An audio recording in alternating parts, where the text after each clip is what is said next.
Box office దగ్గర world వైడ్గా decent అంచనాల నడుమ రిలీజ్ అయిన మాస్ మహారాజా రవితేజ ఇప్పుడు ఆడియన్స్ ముందుకి కొత్త సినిమా ఇరుముడితో వచ్చేస్తారు. మంచి పాజిటివ్ రెస్పాన్స్తో ఓపెనింగ్ అయింది. అన్ని చోట్ల రవితేజ కంబ్యాక్ మూవీ ఎక్సలెంట్ ఓపెనింగ్స్ని సొంతం చేసుకుంటూ ఉంది. మాస్ మహారాజా రవితేజ నటించిన ఇరుముడి సినిమా తొలి 3 రోజుల్లో ప్రపంచవ్యాప్తంగా అద్భుతమైన వసూళ్లను సాధించింది. మొదటి వీకెండ్ పూర్తయ్యేసరికి ఈ చిత్రం ఇండియాలో 50 కోట్లకు పైగా నెట్ కలెక్షన్స్ని దాటగా వరల్డ్ వైడ్గా గ్రాస్ వసూళ్ల సునామీ 70 కోట్ల మార్కుని చేరుకున్నాయి. మొదటి రోజు ఇండియాలో సుమారుగా 15.30 కోట్ల నెట్ వసూలు చేసింది.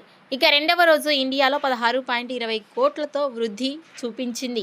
మూడవ రోజు సపరేట్గా ఆదివారం జంపుతో దాదాపుగా 18.80 కోట్లు రాబట్టింది.